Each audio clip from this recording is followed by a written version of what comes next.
Good morning friends. तर पुन्हा एका नवीन व्हिडिओमध्ये तुम्हा सगळ्यांचं स्वागत आहे. तर आज आम्ही चाललो आहे अन्वीचे कान टोचायला. खरं सांगू तर खूप दिवसापासून आम्ही तिचं कान टोचायचं अवॉइड करत होतो आणि फॅमिली मेंबर खूपदा आम्हाला रागवायचे का अन्वीचे कान नाही टोचले. पण खरं सांगू तर इतकी पेनफुल ट्रीटमेंट असते की आम्हाला स्वतःच भीती वाटत होती की अन्वीचे कान नकोच टोचायला. तर आज तो दिवस निघालाच. तर आज आम्ही चाललो हॉस्पिटलमध्ये. डॉक्टर्स थ्रूच तिचे कान टोचायचं म्हणून ठरवलं, कारण जास्त त्रास नको व्हायला म्हणून. तर हॉस्पिटलला गेलो, तिथे खूप काही गर्दी नव्हती, त्याच्यामुळे लवकर कान टोचून आलं. आणि कान टोचल्यानंतर तिचे एक्सप्रेशन तुम्ही बघू शकता, किती खुश होती ती.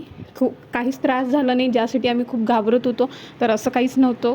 खूप पेनलेस ट्रीटमेंट असते आणि खूप काहीच त्रास होत नाही. त्यानंतर घरी आलो, हेल्दी खायचं म्हणून अन्वीसाठी छान मस्त टेस्टी आणि हेल्दी असं गाजर, टमाटर, सांबार, पालक, काकडी, बीट, 2-3 छान फळं जे आहे पालेभाज्या त्या छान किसून मिक्स केल्या. त्यात मग कणकीचा डो केला आणि त्यामध्ये ते सगळं जे आहे ते त्याच्यात जे पाणी आहे ते पिळून छान त्याच्यात मिक्स केलं आणि छान असा पराठा बनवून रेडी होता, कलरफुल छान असा. आणि अन्वीलाही खूप आवडला, ती खूप आवडीने खाते. आणि आजकाल अन्वीला काहीतरी वेगळा शौक चढला आहे. ती आप्पासोबत ती बसून मस्त नाश्ताही करते, जेवण करते आणि छान मस्त ही बघते, टी व्ही पण बघते, तुम्ही बघू शकता. आणि मी तिला सतत विचारत होते कसा बनला, पण तिचं पूर्ण लक्ष टी व्हीत होतं.